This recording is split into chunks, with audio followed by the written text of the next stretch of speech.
Muito bem, irmãos, nós estamos em 1 de Pedro, primeira carta de Pedro, estamos terminando hoje o capítulo 2, nós estamos exatamente no versículo 8. Nós até hoje podemos, dentro desse capítulo, falar sobre pelo menos o conteúdo que vai dos versículos de 1 a 7, e hoje nós queremos terminar esse capítulo e, se possível, avançar um pouquinho mais nos versículos que se seguem, mas, por enquanto, nós vamos terminar esse conteúdo para que nós possamos, então, não só relembrar, mas também caminhar no sentido da progressão lógica do texto. Então, primeira carta de Pedro, capítulo 2, versículos, o texto em seu contexto está no de 1 a 10, mas eu gostaria de ler do 8 ao 10 com os irmãos nessa noite.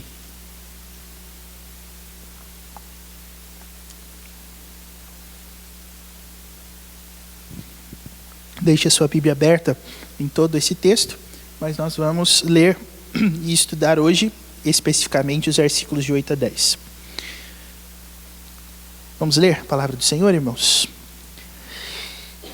E pedra de tropeço e rocha de ofensa, são estes os que tropeçam na palavra, sendo desobedientes, para o que também foram postos. Vós, porém, sois raça eleita, sacerdócio real, nação santa, povo de propriedade exclusiva de Deus, a fim de proclamardes as virtudes daquele que vos chamou das trevas para a sua maravilhosa luz. Vós sim, que antes não erais povo, mas agora sois povo de Deus, que não tinhais alcançado misericórdia, mas agora alcançastes misericórdia. Amém. Destaque no versículo 8, irmãos. São estes os que tropeçam na palavra, sendo desobedientes, para o que também foram postos. Muito bem.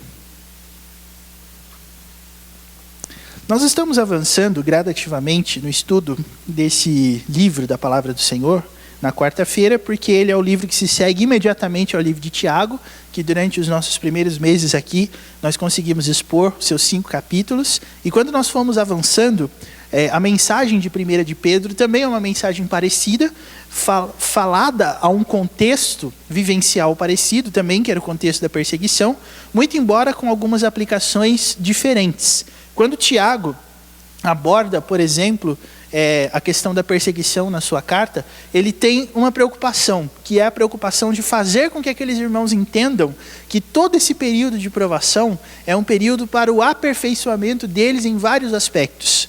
Tiago começa falando que nós temos que ter, por motivo de toda alegria, o passarmos, não é, por várias provações, sabendo que a provação da fé produz experiência, e a experiência produz esperança. Essa lógica de Tiago é a lógica que vai nortear toda a argumentação que ele vai desenvolver ao longo da carta, caindo, por exemplo, em questões como a língua e o contato que nós temos uns com os outros e a acepção de pessoas, tudo isso voltado para esse contexto. Pedro trabalha a questão da perseguição de uma outra forma. Ele trabalha a perseguição como algo sendo característico da vida do peregrino, daquele que é um forasteiro na terra que nós andamos. Pedro, no seu primeiro capítulo, já está falando essa tese de uma forma extremamente clara, no versículo 1 mesmo, quando ele diz que está endereçando essa carta aos eleitos que são forasteiros. Isso não quer dizer que existem eleitos que não sejam forasteiros, mas que todo eleito é um forasteiro, e a perseguição é uma das marcas que evidencia o fato de que nós estamos vivendo como forasteiros.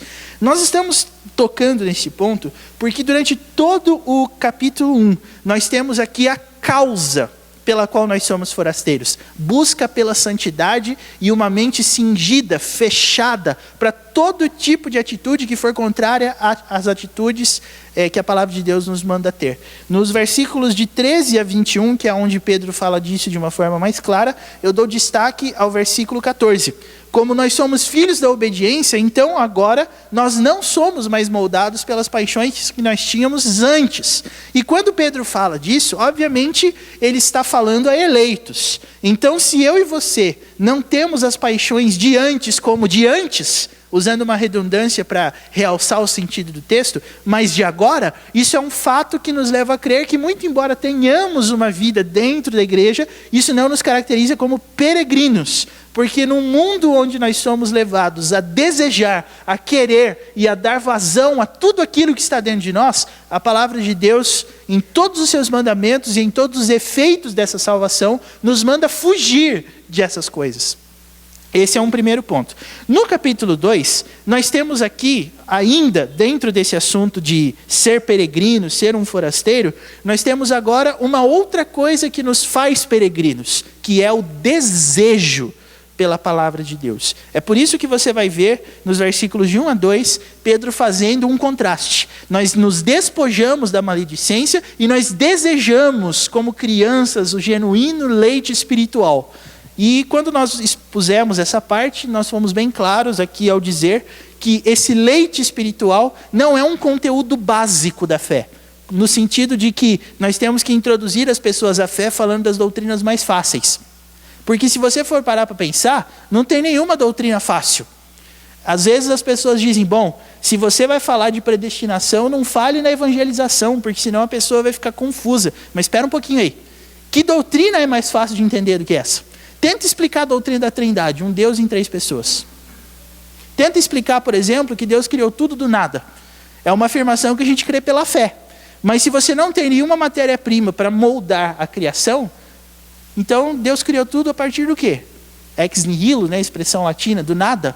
Então como é que Deus fez isso? Como é que a gente entende isso? É o que a Bíblia diz que aconteceu. Então se eu for tentar procurar essa questão de básico na fé, você vai perceber que não vai ter um caminho certo, correto para a gente andar. Porque qual é a doutrina mais fácil de entender? Aí as pessoas falam, mas então a gente fala do amor de Deus. Mas espera um pouquinho aí. O que é amor? Como é que você caracteriza o amor de Deus?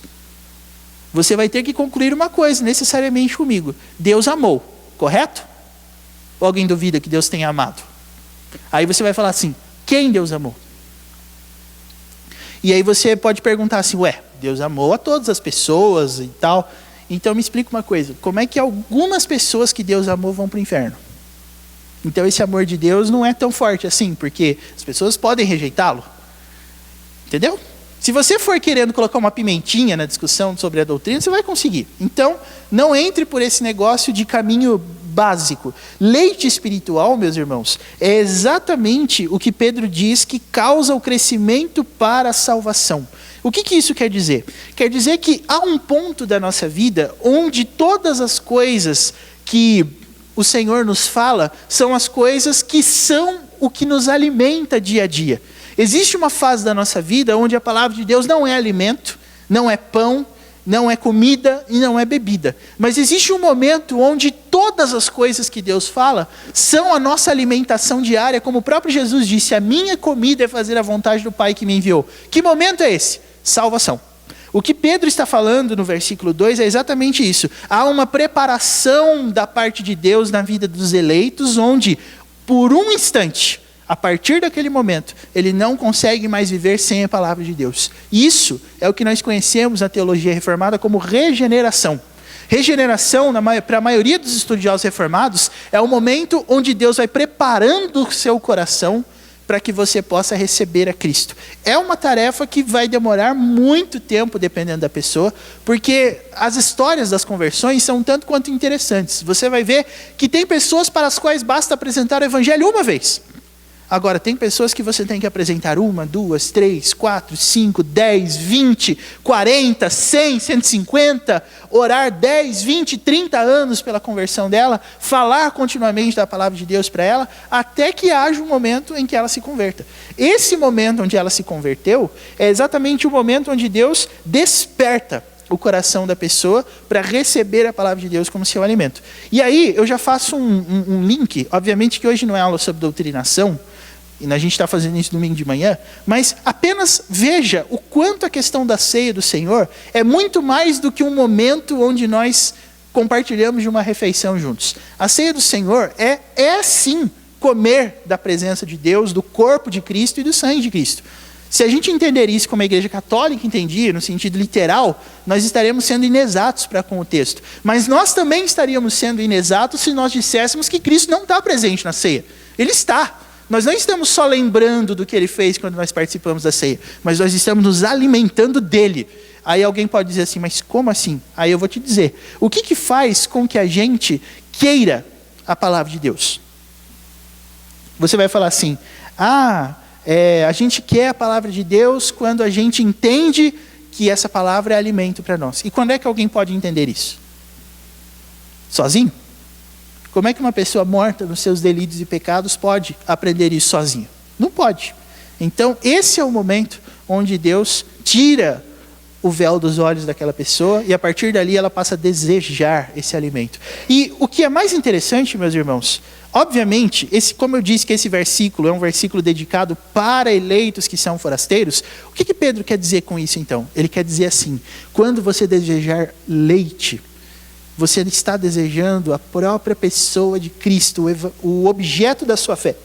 Isso é uma coisa que vai permear a sua vida como um todo. E olha, irmãos, aqui eu quero fazer referência com você a algumas coisas que durante muito tempo nós ouvimos dentro da igreja. É bem comum, por exemplo, você ouvir que uma pessoa vem a Cristo, aí a vida dela dá aquele salto e a pessoa começa a ser alguém que deseja ardentemente a Deus e que não perde um trabalho da igreja e com o passar do tempo ela vai esfriando. Vocês já ouviram a conversão sendo tratada dessa forma? Eu já ouvi. Por que as pessoas tratam a conversão assim? A gente vê, por exemplo, uma pessoa desejando a Cristo e fala assim, esse aqui está chegando agora. Mas por que a gente fala isso? Porque talvez na nossa própria vida, Cristo não esteja ardendo tanto no nosso coração. E qual que é o segredo para fazer isso? Ora, o segredo para fazer isso, meus irmãos, é o versículo 3. Se é que já tendes a experiência que o Senhor é bondoso. Como é que eu posso desejar a Cristo todos os dias? É quando eu já tive a experiência pessoal de que Deus é bom. É isso que diz o Salmo 34, né? Provai e vede que o Senhor é bom. E a ideia do provai no hebraico ali, nós já dissemos isso, mas só para relembrar vocês, é a ideia de morder um pedaço mesmo. E isso é uma referência total àquilo que nós estamos falando, justamente para você entender que provar, nesse contexto, é também como se você estivesse comendo uma comida, onde você vai se alimentar dela e não vai mais viver sem ela. Quem aqui que já chegou nesse momento? Quando você provou e percebeu que Deus é bom. E como é que você percebe que Deus é bom? É a partir das coisas que Ele nos dá? É a partir, por exemplo, da nossa ascensão social? Mas é a partir da salvação. Quando eu passo a olhar o pecado como pecado, Deus como santo, eu como indigno e corro para a cruz, para aperfeiçoar a minha vida. Isso é ter a experiência de que Deus é bom. Por quê? Porque nas palavras de Paul Washer, odiado por alguns, mas pela minha pessoa particularmente muito admirado, qual é a verdade mais terrível da Bíblia? Qual é a coisa que nós lemos na Bíblia que mais dá medo? Você já ficou com medo lendo a Bíblia? Algumas pessoas falaram para mim, nossa pastor, quando a gente vê Apocalipse e vê aquelas figuras lá, o cordeiro de 7 chifres, 10 cabeças, não sei o que lá, deve ser um negócio muito aterrador. Vai ficar mais ainda quando você descobrir que essa é uma figura de Cristo. É Cristo que está sendo descrito assim. Aí você fica, sério? Mas espera a gente chegar em Apocalipse, você já vai entender por quê. Mas o que é mais assustador de ler na Bíblia, meus irmãos? De acordo com Paul Washer, ele diz assim, a verdade mais aterradora da Bíblia é que Deus é bom. Mas por quê? A resposta dele. Você já imaginou o que um Deus bom vai fazer com pessoas como eu e como você? Que não somos. Que até por pensamento somos capazes de imaginar coisas ruins contra Ele, contra os outros e contra nós mesmos.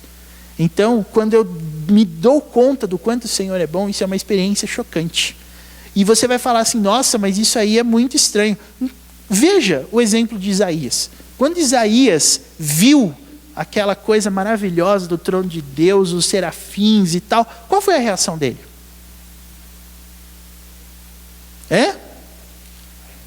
Ai de mim. Sabe o que é interessante? As pessoas que hoje em dia dizem que veem a Deus, o que fazem? Imagina que você um dia entrou numa igreja e o pregador falou assim, estou tendo uma visão de Deus. O que acontece depois? Um monte de coisa, né? Pode acontecer pulo, pode acontecer rolar no chão, plantar bananeira, falar em língua estranha e tal. Mas na Bíblia, todas as pessoas que viram a Deus sentiram o quê? Hein? Medo. Isso já aconteceu com você? Porque às vezes a gente fala isso, né? Nossa, hoje eu sonhei com um negócio, eu acho que era Deus falando comigo. Quem que já teve essa impressão, né? Fiquei com aquilo na cabeça o dia inteiro. Será que Deus falou comigo? Bom, se a visão não te deu medo e não fez você enxergar o tamanho da sua pecaminosidade, o tamanho da bondade dele, não foi Deus com certeza. Pode ter a mais absoluta certeza disso. Por quê? Porque provar que Deus é bom, meus irmãos, é exatamente... o exemplo é bem sensorial mesmo. É você sentir o gosto, é você ser impactado por aquilo. E Pedro está colocando uma condição para nós. Veja só que coisa interessante. Ele não diz que todos tiveram a experiência de que Deus é bondoso. Mas como é que ele começa o versículo 3?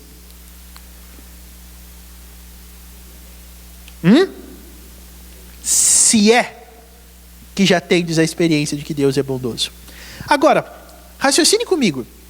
Como é que uma pessoa pode ter contato 20, 30, 40 anos da sua vida com essa bondade de Deus e nunca ter tido a experiência pessoal dela? Primeiro vamos pensar, é possível isso acontecer? Sim ou não? É possível? As cabeças estão tímidas hoje. O pessoal não está fazendo assim, está fazendo assim. Então, vamos tentar, né? Ó, tá vendo? Deus, meus irmãos, como é que a gente consegue conceber um quadro onde uma pessoa fica em contato com coisas que se dizem de Deus e ainda não tem essa experiência de que Deus é bom? E aqui você pode interpretar experiência no sentido mais sensorial possível, mais pessoal possível. A gente está falando de um negócio que a gente sabe que passou. Experiência é isso, é uma memória que eu tenho de um momento que eu vivi. E a gente pode sim agora utilizar esse tipo de interpretação no versículo 3. Quem que já teve essa experiência? Eu provei um pedaço da bondade de Deus. Como é que a gente vai saber isso?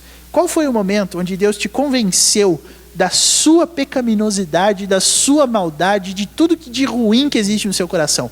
Já aconteceu isso com você?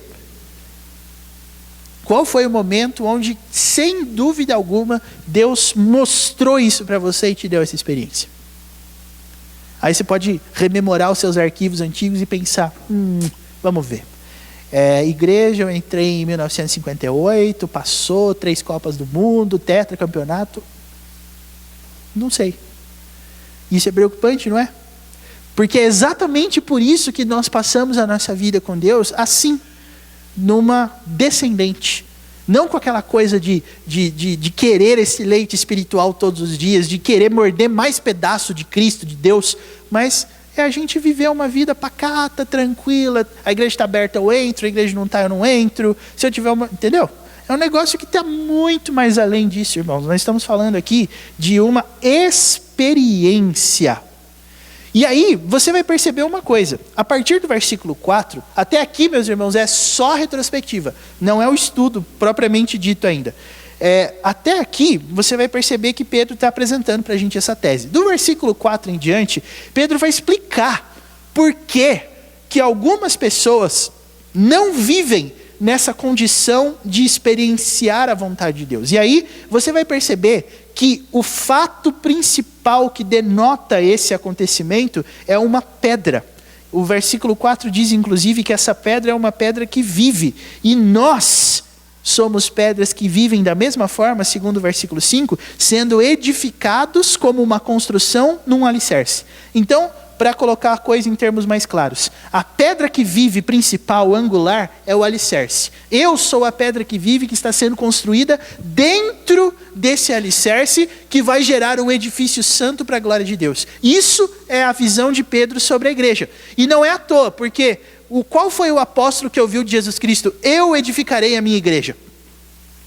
Pedro, né? Foi Pedro que ouviu isso de Jesus e também ouviu que ele seria uma pedra. Então, Pedro é o autor que fala sobre isso. Não por acaso. E aí você vai ver que Pedro define a igreja assim: um alicerce, pedra angular, e nós, pedras que vivem, construindo um edifício santo debaixo desse alicerce. O problema, meus irmãos, é que algumas pessoas rejeitaram a pedra angular. Algumas pessoas são pedras que querem construir edifícios fora desse ambiente. E você vai encontrar essa tese aí no versículo de número 7.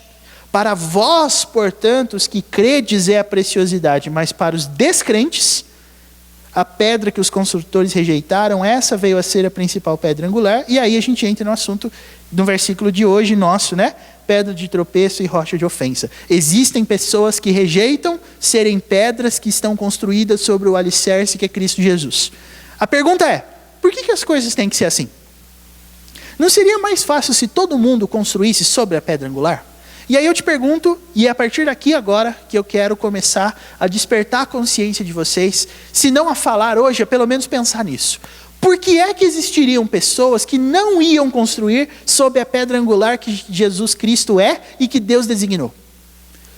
Por que existem pessoas construindo casas sobre a areia e não sobre a rocha? Vamos pensar um pouquinho? O que leva uma pessoa a fazer isso? Alguém ia falar aí, eu cortei, desculpa. Tá com vergonha, né? Mas tá bom, vamos passar. Próxima oportunidade aí. Alguém queria se manifestar quanto a isso? Por que tem pessoas que preferem construir num lugar onde não vai dar certo? Onde literalmente, na língua portuguesa, a casa cai.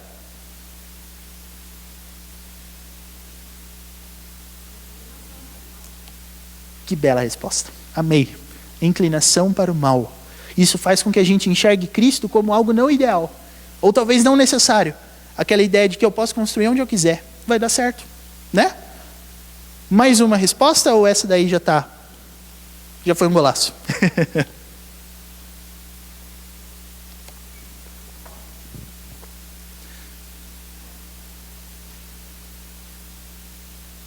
Tem gente que está com vontade de falar, mas no último minuto está se voltando contra.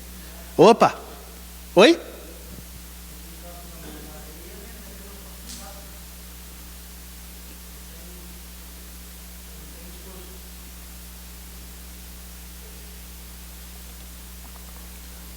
Pode ser. Às vezes, as coisas que a Bíblia exige são coisas que as pessoas não querem colocar isso como um negócio para a vida delas, então elas preferem construir de uma outra forma, né?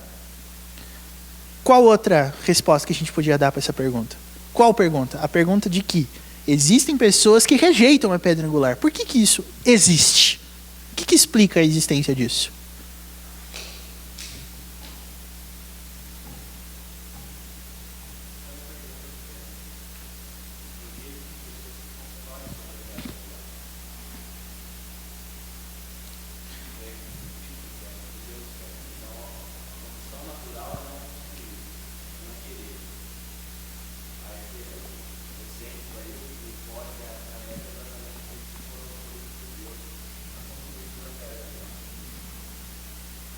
Uma maneira muito boa de pensar. Porque quem não constrói é a maioria, né? O que constrói é que é a minoria, nós é que somos a exceção, e não eles. É interessante a gente pensar nesse ponto de vista também. Agora, textualmente falando, tem uma razão muito clara que está aí no versículo 8 para a gente. Mas antes da gente entrar lá, eu queria que vocês pensassem, para ver se alguém vai dizer o que o versículo 8 diz. Pois não.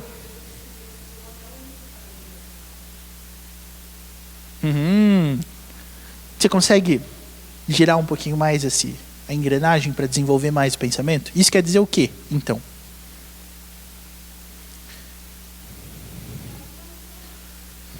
É plano de Deus que existam as pessoas que não vão construir. É o que diz o versículo 8. A gente já vai entrar nesse assunto. Mas antes de chegar nesse assunto, uma aplicação que eu queria trazer para você é a seguinte. Deus construiu uma história, como acabou de dizer aqui a Adriana, de acordo com o versículo 8, inclusive, em que existirão pessoas que não vão construir. Então, às vezes eu me vejo colocando algumas coisas em pensamento, assim, e algumas coisas para mim não fazem sentido. Eu queria compartilhar um pouquinho disso com você. Às vezes, a apresentação da pessoa de Cristo por parte da igreja é uma apresentação muito mais voltada para algo que as pessoas poderiam receber dentro das vidas delas e poderem assim se considerarem cristãs.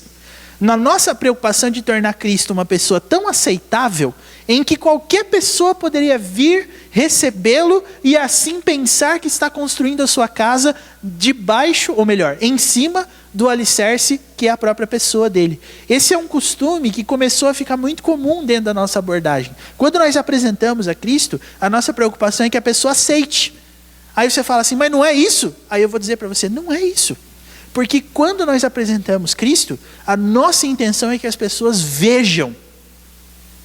Vejam o quê? Versículo 3. A nossa motivação em apresentar Cristo, meus irmãos, é que as pessoas tenham a experiência de que o Senhor é bom. E para ter a experiência de que o Senhor é bom, de acordo com essa análise que nós fizemos, o que é necessário? Obediência. Em que sentido? A palavra. E a palavra diz uma coisa: Deus é bom e eu sou mau. Para que eu comece a ter a experiência de que o Senhor é bom, essa é a primeira conclusão que eu tenho que chegar. Só que, quando a gente apresenta o Evangelho para as pessoas, eu acredito que nós falhamos em relação a isso. Nós temos talvez tanto medo que essa pessoa não vá nos escutar, que a gente simplesmente omite esse ponto. Deus é bom, entra aí, a casa é sua, chega aí e tal. Irmãos, esse tipo de abordagem não é bíblica, e talvez eu esteja correndo um risco aqui, porque vai cair na internet, mas tem que ouvir, né? A gente não está apresentando o Evangelho de uma forma bíblica se a gente abrir isso. Muito pelo contrário, Jesus disse assim, o caminho é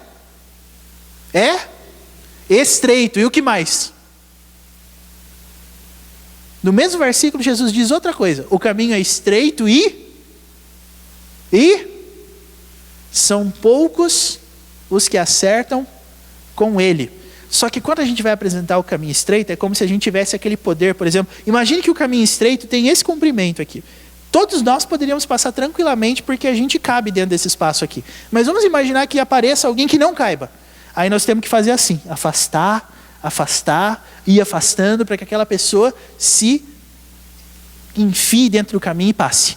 A ideia, meus irmãos, é totalmente contrária. Não é assim. Para que você passe por esse caminho, você precisa de algumas atitudes que vão levar você a isso, provocadas sobrenaturalmente por Deus. Mas a ideia é que nós temos nos preocupado muito com isso. A igreja não é especialista em alargar a estrada.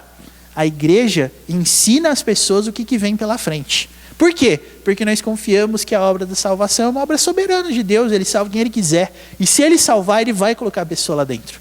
E a gente não pode perder isso de vista. Jesus não pode ser mais aceitável do que ele é na Bíblia. E isso é preocupante porque a gente vê Jesus sendo apresentado de várias formas que ele não é. A gente vê, por exemplo, Jesus sendo apresentado como um grande benfeitor que colocaria a mão na cabeça de todas as crianças, daria beijinho no rosto de todo mundo e diria, entra aí, a casa é sua. Mas Jesus expulsou pessoas do templo, lá em João capítulo 2. Gente, esse é um texto muito legal para você estudar, para você pregar, para você pegar e tirar uma conclusão. Por que Jesus fez isso? E ainda continuou sendo amor, ainda continuou sendo graça.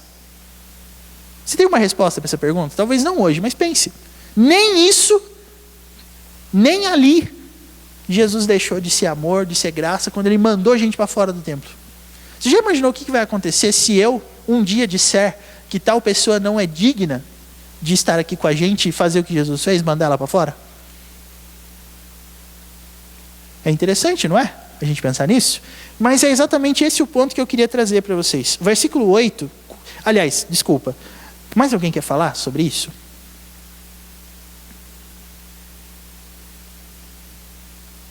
Não? Então, continuemos. Versículo 8. São estes os que tropeçam na palavra, sendo desobedientes para o que também foram postos. Observe o que Pedro está dizendo. Vocês são eleitos num mundo onde vocês vão encontrar pessoas que não pensam como vocês. Mas saibam, isso faz parte da regra do jogo. Isso faz parte do plano de Deus. Deus colocou essas pessoas, e aí você vai falar assim, para um propósito. E aí se eu fosse um pouquinho mais ousado e perguntasse, mas por que Deus faz isso? Qual seria a resposta? Não seria mais fácil Deus abrir o caminho para todo mundo e todo mundo crer? Mas não é isso que acontece. E isso não acontece não porque as pessoas não querem, mas porque Deus não quer. É o que está escrito aqui. Por que Deus criaria uma história assim? A razão nós vamos saber lá na glória. Está revelado. Então nós vamos saber por quê. Se a resposta vai te convencer ou não, é uma outra história. Mas a Bíblia vai nos garantir um caminho para que a gente possa seguir. Vamos tentar trilhar esse caminho? Primeira coisa que Pedro está defendendo, de acordo com esse ponto de vista. Existem pessoas que vão rejeitar a Cristo. E isso se deve ao fato de que o plano de Deus designou essas pessoas para este fim. Você consegue imaginar um texto da Bíblia que nos ajude a entender por que as coisas são assim?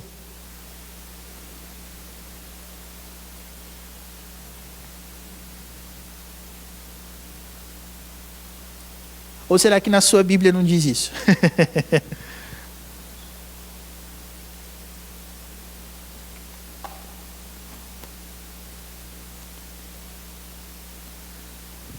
Isso está citado aqui, né, irmãos? E o problema, entre aspas, de estar citado é que nós vamos ter que falar sobre isso. Porque é Bíblia, né? Ah, pastor, mas eu não entendi. Então eu vou explicar de novo. O que diz o versículo 8? Existem pessoas que tropeçam na palavra, sendo desobedientes. Mas o versículo continua. E ele diz assim: para o que também foram postos. Ou seja, essas pedrinhas rebeldes, que são pedra de tropeço, elas foram colocadas no nosso caminho por Deus. É isso que o texto está dizendo. Não é que essas pedras aparecem brotando do chão ou por uma questão de rebeldia particular. Mas Deus as colocou lá. E Ele fez isso por quê? Vamos tentar pensar um pouquinho? Como que a gente vai entender essa questão, meus irmãos?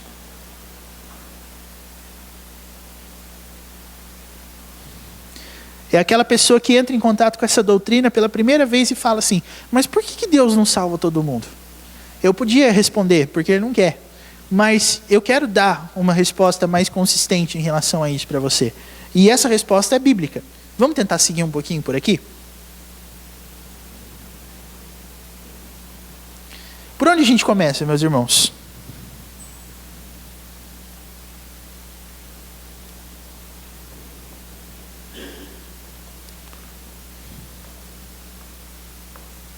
É difícil, né? Ou será que não é difícil? Quem acha que esse assunto é um assunto difícil? Todo mundo acha fácil? Que beleza. Então vamos discutir, né? Por que então vamos lá, irmãos. Pois não.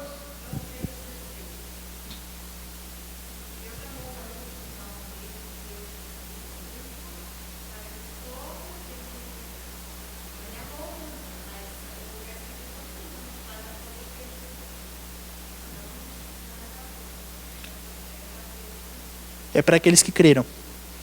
Esse versículo, na verdade, é o grande engano da maioria das pessoas, porque João 3,16, a impressão que dá é que ele está na Bíblia para dizer que o amor de Deus é geral. Não é geral, porque nem todos vão crer. Né? É claro que no sentido de que ele amou ao mundo é porque pessoas do mundo inteiro vão ser salvas, todos podem ouvir a mensagem, mas nem todos vão crer. Já começa aí, né? É interessante a gente estudar isso, irmãos, porque eu creio que enquanto a gente pode caminhar nesse sentido, é revelado, não é oculto. Então, se é revelado, a gente pode estudar com base na revelação, né? Vamos tentar abrir em outros textos da Bíblia, para que a gente possa andar um pouquinho mais? Qual outro texto que os irmãos acham que vai nos ajudar em relação a isso? Eu tenho uns aqui na minha cabeça que eu queria ler com vocês, mas antes de entrar lá, vocês lembram de um texto que possa nos ajudar nesse sentido? Dou-lhe uma, dou-lhe duas, dou-lhe três, acabou o tempo. Mateus capítulo 13, versículos de 1 a 23, que é quando Jesus conta uma parábola. Qual parábola? Do semeador. E essa parábola é uma das mais legais, na minha humilde opinião, tá?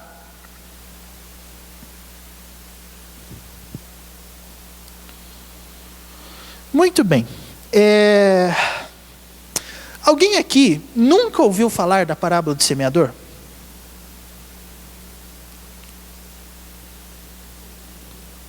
Todo mundo aqui já ouviu falar da parábola do semeador? Todo mundo conhece? Porque daí a gente não lê o texto inteiro, a gente lê só aquilo que para o momento nos interessa. Tem alguém aqui que nunca ouviu a parábola do semeador? Todo mundo ouviu? Então, olha só. Interprete para mim o seguinte fato. O semeador saiu, 4 tipos de solo, a semente colocada em cada um desses solos, 4 resultados diferentes. Ok? Essa é a parábola num resumo total. A pergunta que eu faço para você é a seguinte. Por que a semente caiu em alguns lugares onde ela não poderia crescer?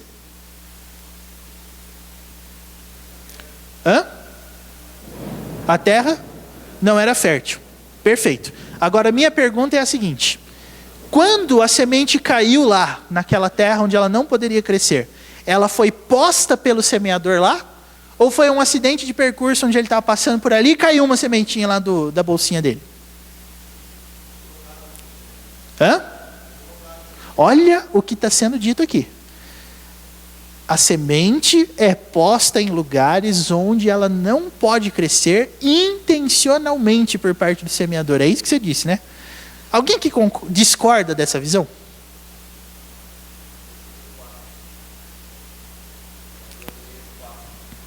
O que é que diz?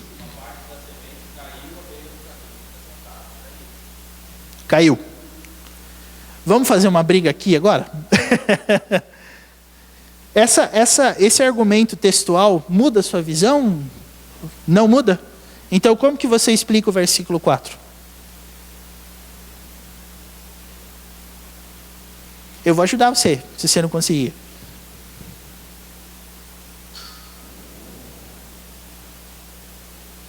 Quê?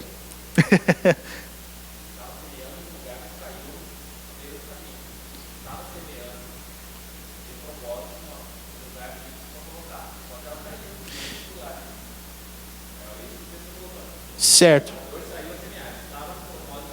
Uhum.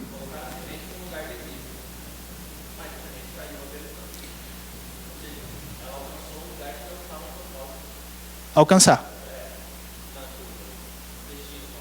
Certo.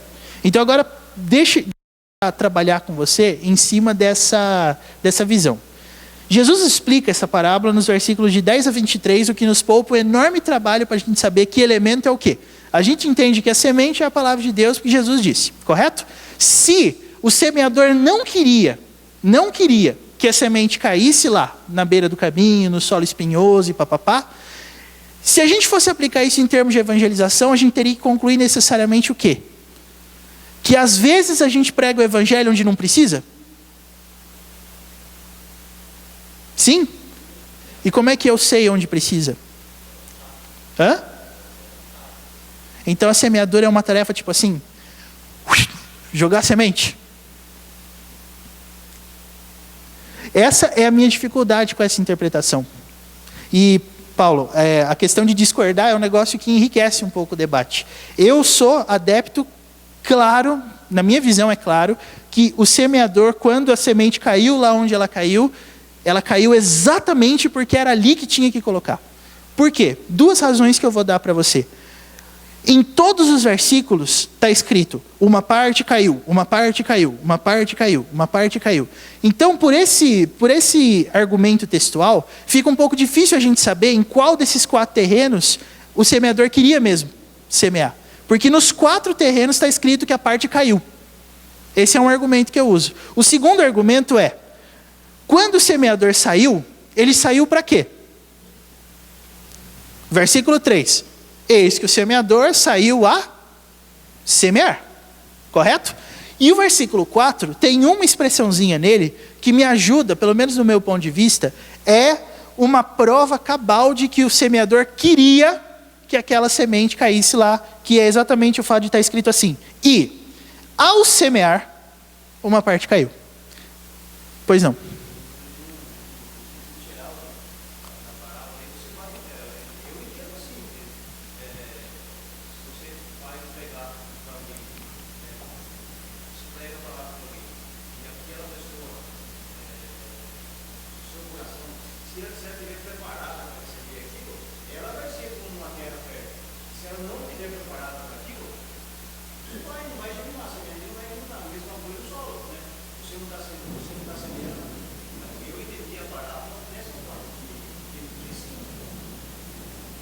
Tem uma coisa dentro da argumentação do Paulo que concorda com a sua, mesmo involuntariamente. Eu não sei quais são os terrenos, mas o semeador sabe. Quem é o semeador? É Jesus Cristo. E por que isso tem que ser um pressuposto nosso para a interpretação da parábola? Porque lá no capítulo 10, ou melhor, lá no versículo 10, os discípulos perguntaram assim: por que você fala por parábolas? E Jesus respondeu, versículo 11. Vamos ler todos juntos o versículo 11? Eu não sei se vocês estão abertos em Mateus 13, mas se não estiverem, acompanhem essa leitura. Quem tiver, leia comigo Mateus 13, 11. Vamos ler? Ao que respondeu: porque a vós outros é dado conhecer os mistérios do reino dos céus, mas àqueles não lhes é isso concedido. O que Jesus quer dizer com isso? Quer dizer que tem pessoas que vão ouvir a mensagem do reino, mas não necessariamente serão salvas. Por quê? Porque existe um plano de Deus que envolve esse tipo de coisa. Mais para frente, versículo 14. De sorte que nele se cumpre a profecia de Isaías. Qual profecia? A profecia lá do capítulo 6. Quando Isaías foi chamado para ser um anunciador das boas novas, não sei se vocês já leram isso lá, mas não é para que ele abrisse os olhos do povo, mas é para que ele fechasse os olhos do povo. Olha aí, versículos 14 e 15 são uma citação dos versículos 9 e 10 de Isaías 6. E olha só o que diz aí: ouvireis com os ouvidos e de nenhum modo entendereis. Vereis com os olhos e de nenhum modo percebereis, porque o coração deste povo está endurecido, de mau grado ouviram com os ouvidos e fecharam os olhos, para não suceder que vejam com os olhos, ouçam com os ouvidos, entendam com o coração, se convertam e sejam por mim curados.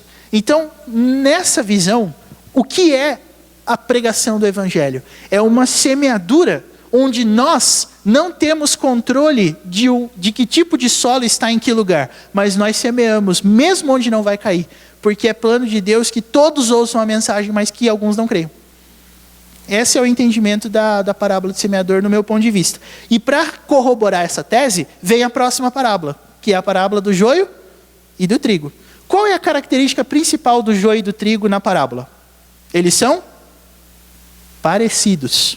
Só que eu não sei qual é qual. Só que o Senhor da Seara sabe. E a tese da parábola é clara, quando ela diz assim: os senhores, ou melhor, os servos foram lá no campo, perceberam que tinha joio lá no meio e perguntaram assim: o senhor quer que a gente vá lá e arranque o joio? E o que ele respondeu? Não, porque se vocês tentarem arrancar o joio, vocês também arrancam o trigo. Mas quando o Senhor da Seara voltar, Ele vai arrancar o joio e o trigo. Então, irmãos, o reino de Deus é algo preparado por Deus, onde essas coisas acontecem. Eu não tenho controle de que onde a semente vai cair, mas se a semente caiu lá, é porque o semeador, que é Cristo e não eu, a colocou lá. E por que ele fez isso? Porque, irmãos, Mateus 24, 14, todo mundo vai abrir lá, rapidinho, por favor. Mateus 24, 14 vai dizer o seguinte para nós. Alguém podia ler para a gente? Qualquer pessoa que quiser.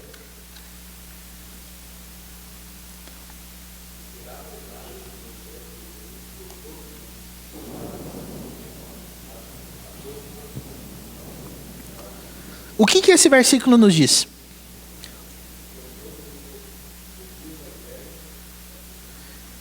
Esse versículo diz, de acordo com o que disse aqui o Gilberto, que depois que todo mundo ouvir a pregação do evangelho, o fim vem, certo?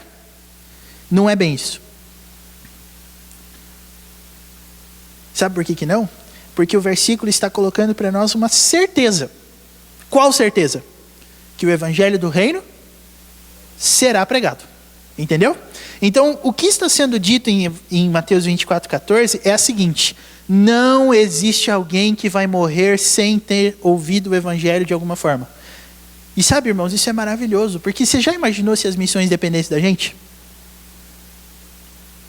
Já imaginou isso? Se a obra missionária fosse um negócio tipo assim, Jesus Cristo reúne a igreja e fala assim: gente, depende de vocês, hein? Preguem esse evangelho no mundo inteiro e a missão não ia dar certo. E por que não ia dar certo? Porque eu prego o evangelho em todo tempo, em todos os lugares que eu vou. Então a obra missionária, meus irmãos, não sou eu que faço. Quem faz a obra missionária é Jesus Cristo. E tem uma coisa ainda que dentro aqui da ideologia do Evangelho de Mateus a gente pode concluir. Vocês sabiam que a parábola do semeador e a parábola dos talentos em Mateus 25 tem uma frase em comum? Vocês sabiam? Eu vou dizer que frase que é. Se você abrir lá em Mateus, quer ver só? Eu vou fazer essa experiência com vocês. Vamos abrir todo mundo de novo lá em Mateus 13? Por favor. Mateus 13, 12. O que diz Mateus 13, 12? Vamos ler todos juntos? Vamos lá? Pois ao que tem, se lhe dará e terá em abundância. Mas ao que não tem, até o que tem lhe será tirado. Agora, abra lá em Mateus 25. Versículo 29. Mateus 25, 29. Diz assim lá. Abriram já? Amém? Misericórdia. Vamos lá? Mateus 25, 29. Porque a todo o que tem se lhe dará e terá em abundância. Mas ao que não tem, até o que tem lhe será tirado. O que Jesus quer dizer com essa afirmação comum nas duas parábolas? Que, ora, o reino de Deus, meus irmãos, é assim. Todos recebem, nem todos cumprem a sua missão. E quem não cumpre a missão, não cumpre porque não quis cumprir. É por isso que a comparação em relação a um solo que não é fértil passa a ser uma comparação com uma pessoa que recebeu uma tarefa e não quis cumprir. E o detalhe da parábola dos talentos é a seguinte: quem não cumpriu a sua tarefa foi quem recebeu 5 talentos? Não. Foi quem recebeu 2? Não. Foi quem recebeu 1. Você vê que esse negócio de quanta coisa você pode fazer não conta muito. Esse negócio de sobrecarga não existe no reino de Deus. Porque quem recebeu menos foi o que resolveu não fazer. É legal isso, né? Não é, acredito, um ensino primário da parábola. É no máximo uma aplicação. Mas é um dado que tem. Quem recebeu 5 devolveu 5. Quem recebeu 2 recebeu 2. Quem recebeu 1 não devolveu nenhum. Nem o que recebeu. E aí Jesus diz isso aqui. E outra coisa que é interessante. No versículo 28 de Mateus 25, Jesus tem uma postura. Tira o talento desse cara e dê para o que tem 10.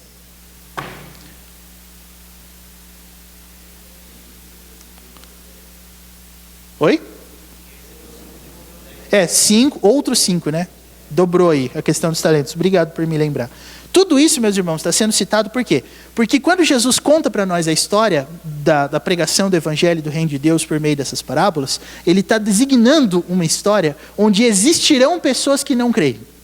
E o que você encontra nessas questões envolvendo pessoas que não creem? Elas não creram porque não quiseram crer, mas acima de tudo elas não creram porque existe um plano. Agora, sabe o que é mais interessante? Eu não posso, e talvez esse seja o grande tchan do negócio, eu não posso usar o fato de que é plano de Deus para que as pessoas não creiam, para designar e sair apontando por aí, falando assim, ó, esse aqui não creu porque Deus não quer que ele creia. Não é isso. É por isso que eu adoro o sistema doutrinário que eu confesso na minha denominação. Porque ele diz que Deus é soberano, e porque ele diz que o homem é responsável. Mas por que ele diz isso? Porque a Bíblia diz. Existe uma semeadura, existem solos que não são capazes de produzir a semente, que recebem a semente. Existem pessoas que não querem cumprir a tarefa do talento, porque não querem, mas elas recebem o talento. Então, o reino de Deus é uma história muito bem contada para não nos dar nenhum tipo de argumento para que a gente não cumpra a nossa missão. Então, qual é a pergunta que nós estávamos tentando responder? Oi, pode falar. Ui, delícia de texto. Pode ler.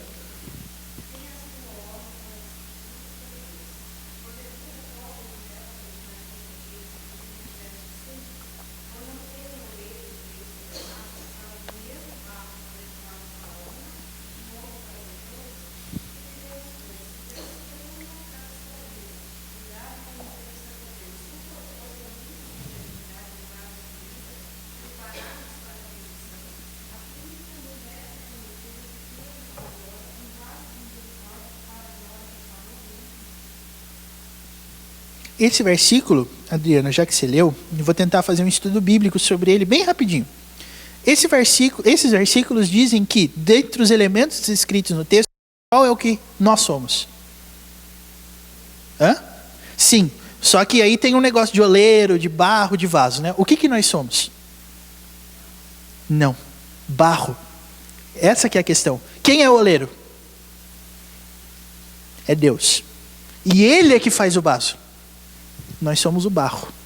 Então, esse é o texto, na verdade, que se houvesse necessidade, eu recorreria depois desse assunto das parábolas de Mateus. Porque Romanos 9 é um texto escrito essencialmente para responder uma pergunta.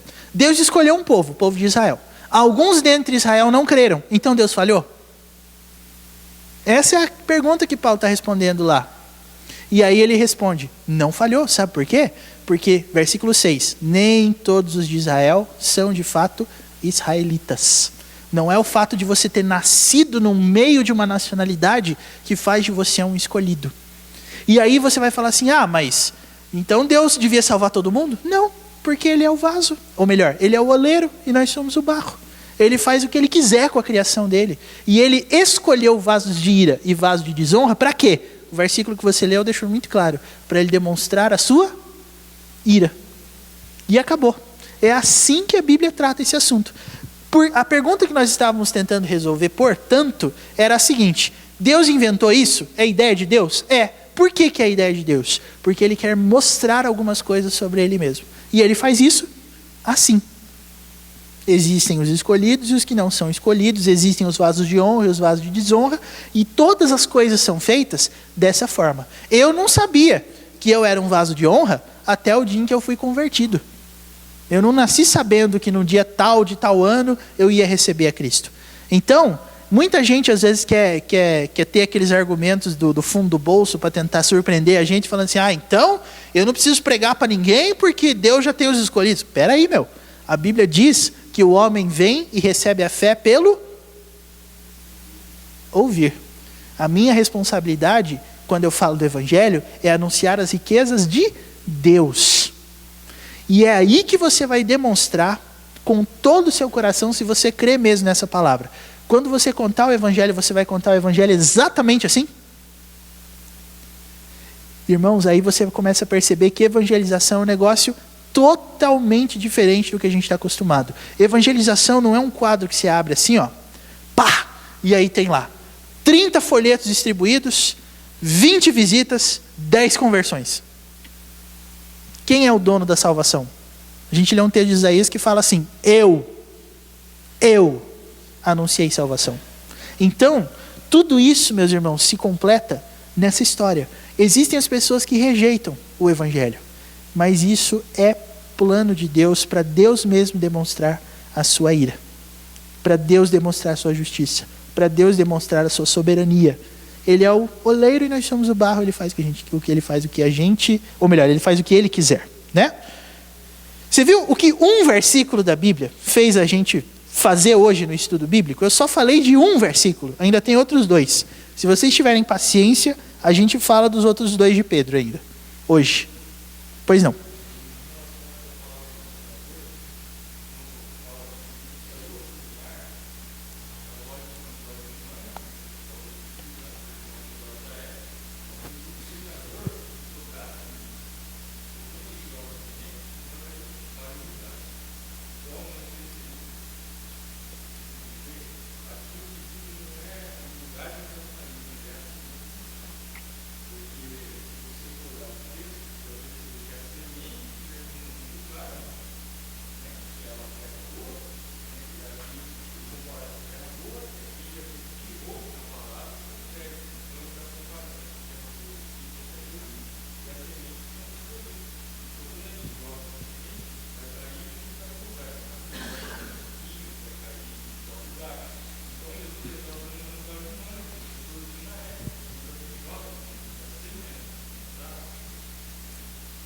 Não é uma coisa aleatória, né?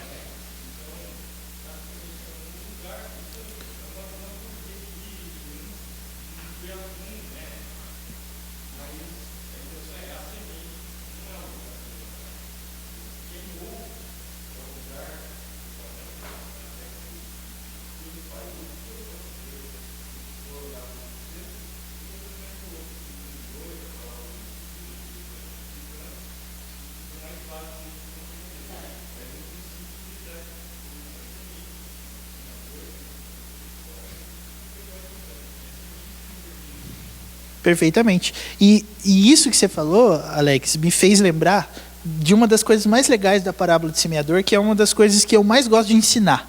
A parábola do semeador, das parábolas de Jesus, eu acho que talvez é a que eu mais tenho ensinado em todos os lugares para onde eu fui.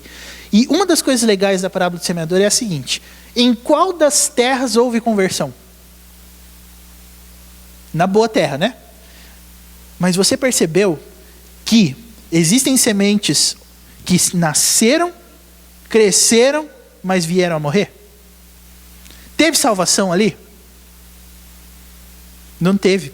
Porque se você olhar lá em Mateus 13, na parte que Jesus começa a explicar o que é cada terreno, ele vai falar assim: da beira do caminho, existem os que ouvem a palavra do reino e não a compreendem, a rejeitam totalmente. Só que nem sempre a reação das pessoas é assim. Tem algumas pessoas que até vêm com a gente num determinado ponto, só que numa hora lá elas saem correndo. Elas se afastaram, elas estão desviadas. Não, elas não se converteram. Sabe por quê? Porque a progressão da parábola é assim: depois do solo, que é a beira do caminho ali, tem um outro tipo de solo, que é o solo rochoso. Com relação a esse solo, Jesus diz assim: a todos os que ouvem a palavra do reino e não a compreendem. E aí depois vem o solo espinhoso. A todos os que ouvem a palavra do reino e não a compreendem. Mas quando vem a boa terra, Jesus fala assim no versículo 23: a todos os que ouvem a palavra do reino e a compreendem, e esta frutifica. O que diferencia joio de trigo, meus irmãos, é fruto. E nós não temos um olhar treinado para enxergar os frutos. Sabe por quê? Porque quando a gente quer enxergar uma pessoa que na nossa visão é salva, a gente começa a olhar algumas coisas periféricas.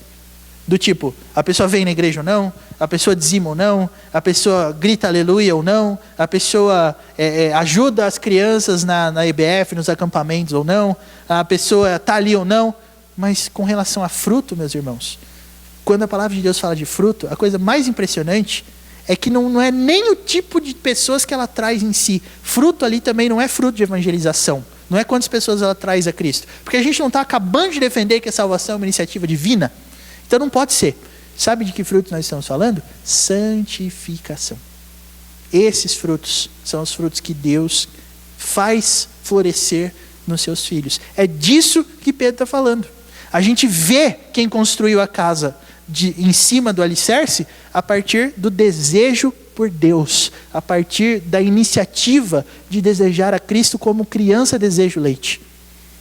Esse tipo de fruto, meus irmãos, não é todo mundo que tem. Às vezes o não crente pode dizimar. Às vezes o não crente pode ouvir um sermão e chorar. Às vezes o não crente pode atuar em algum tipo de trabalho da igreja fazendo alguma coisa. Às vezes o não crente pode tocar. Às vezes o não crente pode pregar. Mas o não crente não pode se arrepender dos seus pecados. É isso que a gente está olhando, meus irmãos, quando a gente pensa em fruto. E aí você vai ver que essa discussão sobre salvação não é uma questão subjetiva, não. É uma questão totalmente objetiva. O meu olhar humano, às vezes, vê coisa onde não tem ou não vê onde tem. Mas esse é um fruto que marca o Filho de Deus de uma forma extremamente clara. Ódio pelo pecado, desapego das coisas deste mundo, desejo por Deus. Desejo por Deus não é cantar de olho fechado. Desejo por Deus é odiar o pecado. É abraçar a cruz de Cristo. É provar que Deus é bom. Quando eu me convenci que eu não sou. Sabe? E como eu tive contato com a música desde os meus primeiros anos na igreja, eu já falei isso aqui em alguns momentos para vocês. Uma das coisas que mais frustrava a gente na hora era que às vezes a gente ensaiava uma música e a música ficava boa, perfeita. A hora que a gente ia apresentar, tinha gente olhando bem assim para nós. Gente, aquilo ali era uma tristeza, porque quando a gente ensaiava e cantava e ficava certo, a gente olha para a igreja, né? E eu era adolescente na época que eu entrei para esse grupo, e aí as coisas começaram a andar, e eu continuei tocando, gostei do negócio, entrei na aula de piano, comecei a fazer, e volta e meia eu chegava na hora do louvor e via algumas pessoas ali e tal, e outras pessoas... É que não existia celular touchscreen naquela época. Não é que faz tanto tempo assim, né? 10 anos atrás, mais ou menos. Mas você via as pessoas olhando o relógio, olhando para cima, contando quantas vigas tinha no teto e tal. E parecia que era um negócio... E isso era frustrante, sabia? Porque para nós, a medição de espiritualidade eram as pessoas com a mão levantada lá em cima. Isso é enganoso. Quantas vezes você já adorou o Senhor de coração, por causa de alguma coisa que Ele fez, cantando um hino, que talvez não tenha dado nenhum sentimento, nenhuma lágrima escorrendo, mas lá no seu coração você sabe o que você está cantando, o que você está sabendo, o que você está vivenciando, e aquele hino vai lá e declara uma verdade que você se orgulha tanto em cantar. Tem gente que quando vai cantar fecha o olho, tem essas manifestações que, na minha opinião, elas não têm que ser proibidas, mas uma coisa você tem que lembrar, não é isso que faz de você um verdadeiro adorador. Não é isso. Pois não.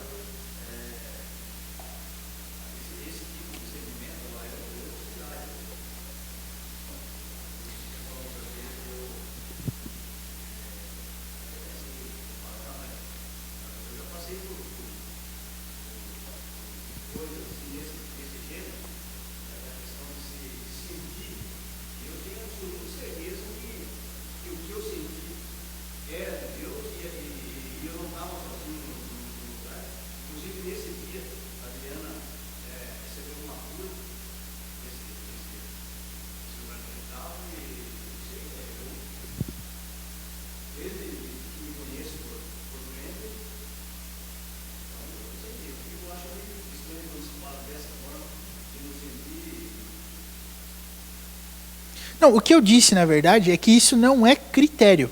Existem pessoas cujo coração diante de Deus pode estar devedor de um monte de coisa, mas ela está ali expressando visualmente um negócio que... O que eu, na verdade, eu quis dizer, que se às vezes eu fui mal entendido, eu vou explicar. Eu não estou dizendo que toda manifestação que nem essa é verdadeira ou é falsa. Eu vou dizer que às vezes ela pode não ser falsa, às vezes ela pode não ser verdadeira. Quem que define isso? Fruto. Então, é uma coisa assim, que agora não é o Senhor que está falando, sou eu. Eu não consigo acreditar em mim mesmo, quando eu estou levantando a mão, e sendo que depois que eu saí do culto, eu olhei para um outdoor, eu olhei para uma revista, pequei. Não consigo. Então, qual é o meu desejo? É não fazer mais assim? Não. Mas é transformar esse tipo de desejo por Deus em alguma coisa que vá além da música, que vá além das circunstâncias sonoras e das circunstâncias que levam a sua mente a entrar num estado diferente. Música é uma coisa que você tem que parar, você tem que ouvir e mexe com você. As ondas aí e tudo mais. Agora, a palavra de Deus tem que provocar esse tipo de coisa em mim também. Sem qualquer tipo de ajuda em relação a isso.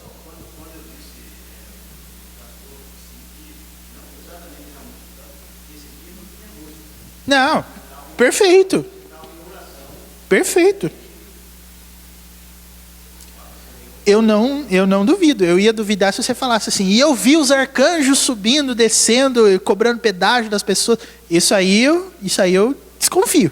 Agora, experiências nesse sentido, Deus pode dar, Deus pode não dar, só que elas serão genuínas quando elas trazem exatamente isso que você falou. Cura.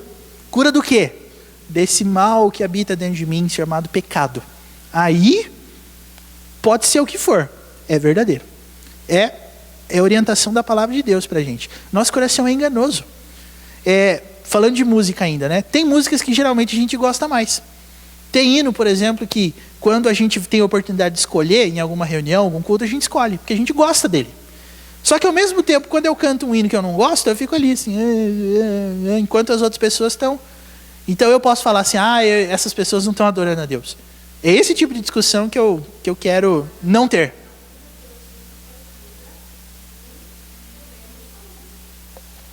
Perfeito, não duvido não. Não duvido não.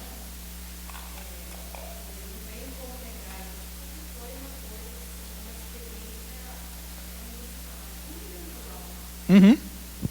Perfeitamente. Perfeitamente.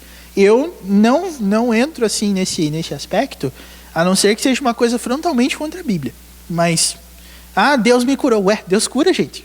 Deus pode curar, Ele pode fazer o que Ele quiser. Ele é Deus. Agora, o que eu estou dizendo aqui é que as experiências relacionadas à salvação que são as experiências que nós devemos buscar. Por exemplo, eu nunca fui curado do jeito que você foi. Mas isso, na minha visão, não fez falta para mim. Porque Deus mostrou ser Deus na minha vida de outras maneiras. Eu sou uma pessoa totalmente convicta da soberania de Deus. Algumas vezes a gente fraqueja. E aí é que vem esse amparo objetivo da palavra de Deus, que as pessoas estão falando, olha, lembre de quem Deus é, lembre do que Ele pode fazer, lembre dessas coisas e sustente a sua fé ali. Porque você fala, ai, Deus cura alguém para eu ter certeza que o Senhor é Deus mesmo. Não vai dar. Gente, hoje eu ultrapassei um pocão, na verdade, né? O tempo que eu geralmente uso na quarta-feira. Mas já que a gente entrou nesse assunto, mais alguma coisa sobre esse ponto anterior do versículo 8 que vocês queiram tratar aqui, para a gente poder, se der, responder hoje, se não, continuar semana que vem?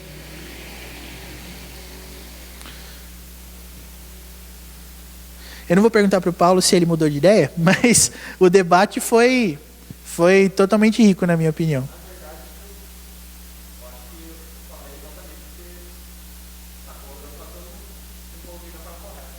Tá bom, perfeito.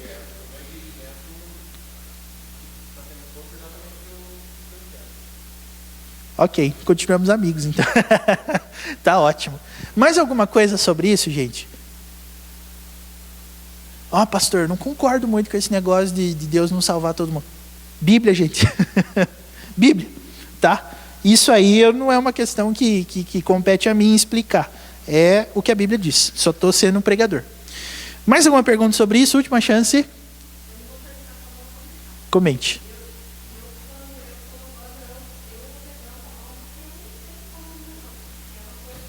E continue levantando.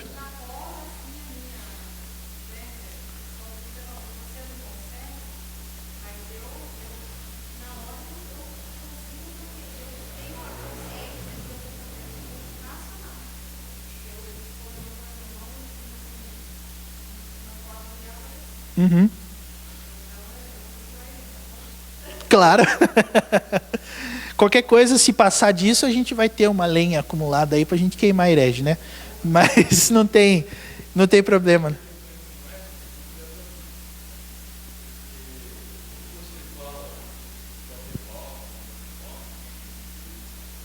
Uhum.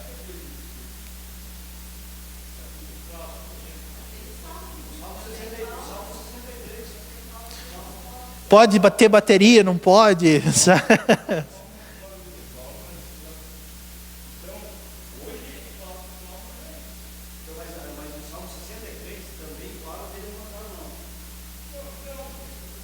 Sim.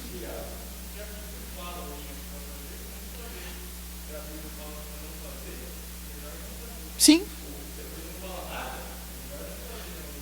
Aliás, você sabe, biblicamente falando, qual é a origem de levantar a mão? Quando você lê lá nos Salmos que levantai as mãos e tal, sabe o que é isso? Alguém sabe o que é isso?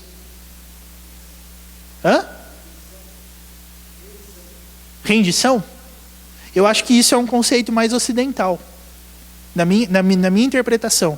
Eu creio que a linha dos judeus, quando eles faziam esse negócio de estender as mãos, era sempre para o alto, numa atitude de reconhecer que Deus é acessível, que Deus pode ser adorado, que Deus pode ser alcançado. Timothy Keller tem uma frase dele que eu gosto muito, ele fala assim, não obedeça a Deus para ganhar coisas, obedeça a Deus para ganhar Deus. Então, quando a gente está fazendo assim, quando o judeu fazia assim, ele fazia assim sempre para orar. Você pode olhar no livro dos Salmos que a oração está sempre associada com levantar as mãos. E toda vez que você vai ver o povo de Israel reunido em adoração, a mão está levantada na hora da oração. Por quê? Porque eles criam que assim era a maneira visual deles expressarem o conceito da imanência de Deus. Deus se aproxima da gente. Deus está aqui. Então, irmãos, ocidentalmente falando, Brasil, Estados Unidos, Europa, talvez levantar a mão não tenha esse conceito, mas na Bíblia tem. Então, é uma coisa que eu vou me incomodar de ver as pessoas levantando a mão? De jeito nenhum. Pode levantar, viu? Pode falar aleluia, às vezes, se você quiser também. Mas a questão é, adore a Deus, tá? Adore a Deus. Nos termos bíblicos.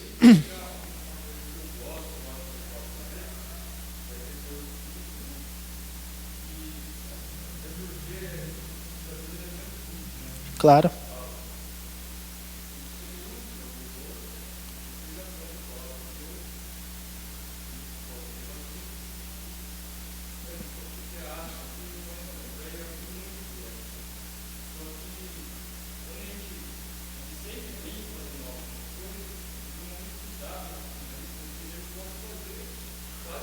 O coração é enganoso, né?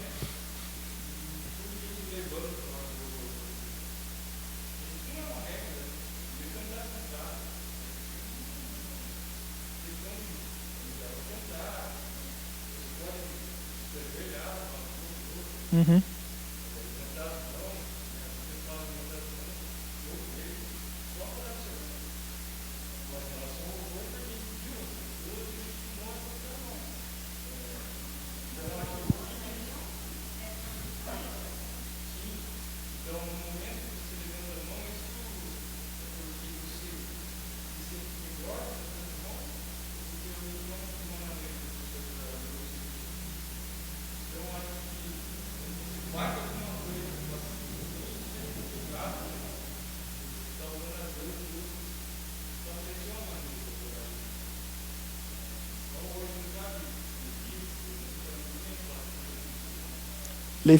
Levita é a piadinha, né? Levitação. Uhum.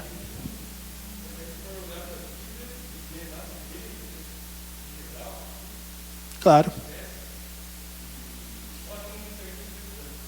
Ah, vai.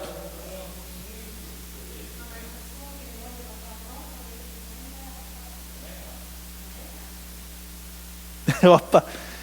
Eu fiquei com medo depois. Eu acho que ia ter briga aqui, hein, gente. Ainda bem que estão separados pelas colunas aí.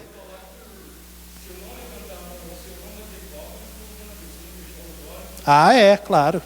Dá para fazer adoração sem isso? Dá, ué.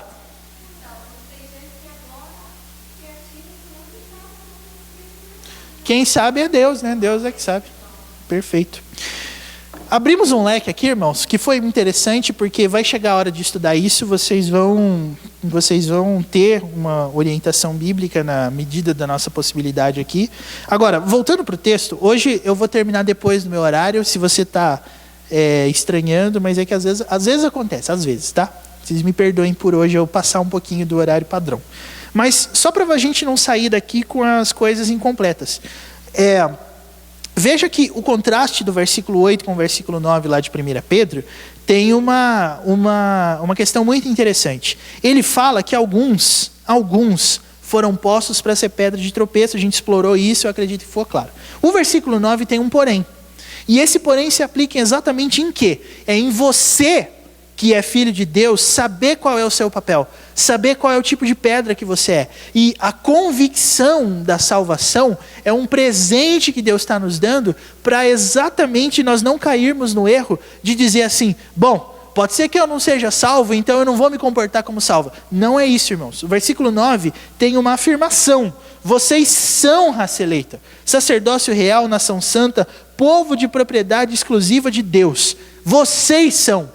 E o fato de nós podermos saber que somos é algo maravilhoso dentro da salvação. Porque imagine a minha consternação se eu não tivesse como garantir que uma pessoa é salva e continuará sendo salva pro resto da vida dela. Como que eu ia apresentar o evangelho? Eu já começo dizendo para ela, Deus não é obrigado a salvar você, Ele pode salvar, mas Ele pode não salvar também. Aí a pessoa se considera salva, vem chegar para mim e eu digo para ela, olha, aí eu não sei, viu, porque pode ser que lá no final Deus mude de ideia e arranque sua salvação. Isso não ia dar segurança para nós em momento nenhum. Mas Pedro quer que aqueles irmãos tenham certeza, eles são raça eleita, sacerdócio real e nação santa. Essas 4 coisas, porque tem mais uma aí, povo de propriedade exclusiva de Deus, irmãos, tudo isso aqui, olha os termos, sacerdócio, nação, povo e raça. Essas 4 coisas lembram você exatamente de quê?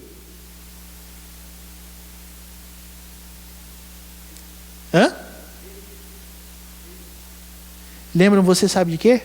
Antigo Testamento. Essas 4 palavrinhas são as palavras utilizadas no escopo do Antigo Testamento inteiro para designar o povo de Deus.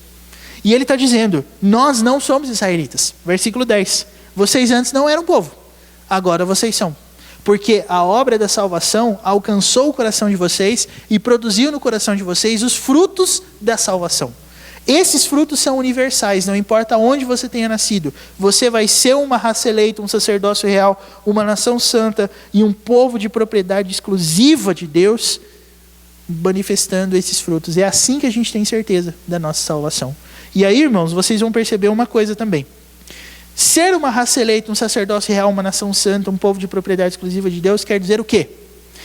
Que você pode botar um adesivo no seu carro dizendo que você não é dono do mundo, mas é filho do dono? Não. Mas sabe o que você faz com isso? Olha a continuidade do versículo 9. A fim de. Esse a fim de é justamente o ponto que eu queria destacar nesse final de estudo. Nós somos raça eleita, nós somos sacerdócio real. Para quê? Para quê? Diz o versículo 9. Para proclamar as virtudes do que nos chamou das trevas para a maravilhosa luz. Ou seja, eu não conseguirei conhecer a Deus e as suas virtudes e os seus atributos sem ter sido chamado das trevas para a luz. Eu não consigo falar da salvação sem um aspecto experiencial. Eu não consigo falar o quanto o banquete que o Senhor Jesus serve é bom se eu não estiver participando da mesa. E é exatamente aí que está. Quem pode evangelizar? Quem foi? Foi salvo.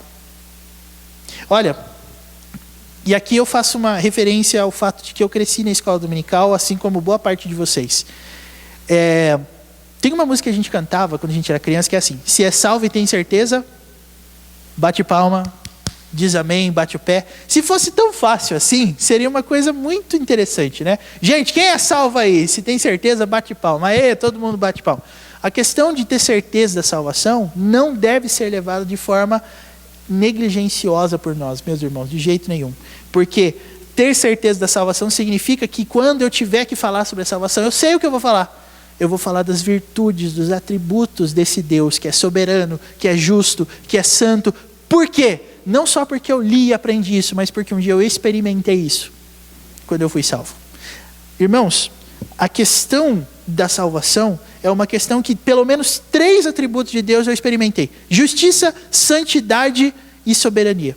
Primeiro porque, se eu fui salvo é porque Deus assim quis me escolher antes da fundação do mundo e preparou todas as coisas para que eu recebesse esse evangelho. Santidade porque Ele me mostrou, a partir do que Ele é, o que eu não sou. E justiça porque é assim que a Bíblia trata essa questão. Eu sou um salvo porque o meu pecado foi pago na cruz, a minha dívida foi paga. Deus não esqueceu. É o que eu disse há algum tempo atrás estudando Romanos com vocês. Deus não apaga o escrito de dívida, Deus rasga. Quer dizer, Ele considera a dívida como não paga até que alguém pague. E se quem pagou foi Cristo, eu fui justificado. Então essas 3 coisas pelo menos eu sei falar.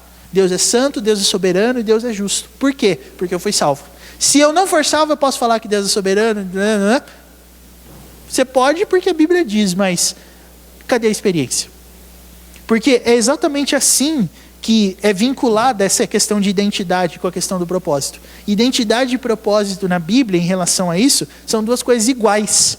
São 2 coisas que a gente consegue um a partir do outro. A minha identidade em Cristo vem do propósito, o propósito vem da identidade. Eu fui salvo, eu descobri que Deus é santo. Portanto, eu anuncio a santidade de Deus. E pode reparar, qualquer pessoa que fala o evangelho sem citar a santidade, aí é meio perigoso a gente generalizar. Mas eu dou uma chance de 80% essa pessoa não é salva. Perigoso? Perigoso, eu sei. Vai ser gravado, pode ser que algumas pessoas não gostem, mas é uma convicção que eu criei estudando a Bíblia. Se eu falo sobre o evangelho sem citar a salvação, sem citar a santidade, é porque eu não conheci. Eu não vivi, eu não me preocupo com isso. Então, por que eu vou falar para as pessoas que Deus é santo, né? E é exatamente aí que a gente vai esbarrar na dificuldade da pregação que a gente tem ouvido hoje em dia. Você vai ouvir a palavra de Deus sendo pregada para as pessoas e ela fala sobre o quê? Prosperidade, bênçãos, como ser feliz. Cadê a santidade de Deus? Ser feliz é ser santo. Ser feliz é ter sua dívida paga. Não a sua dívida do cartão de crédito, do financiamento do carro. Não, a dívida diante de Deus. Essa aí é muito mais séria. Quantas vezes por dia a gente ouve sobre isso? Nossa, irmãos, hoje passei da conta, né? Alguma pergunta final para a gente encerrar? Ou comentário, ou qualquer coisa dessa natureza?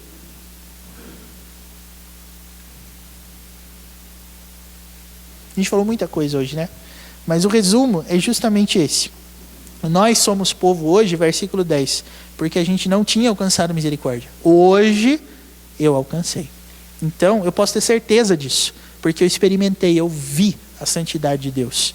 Eu experimentei disso na minha vida, na minha salvação, na minha conversão. Hoje eu luto contra o pecado, hoje eu sou uma pessoa que quer isso, porque eu experimentei isso. Deus nos ajude e nos dê cada vez pedaços cada vez maiores da santidade de Deus para que a gente possa provar.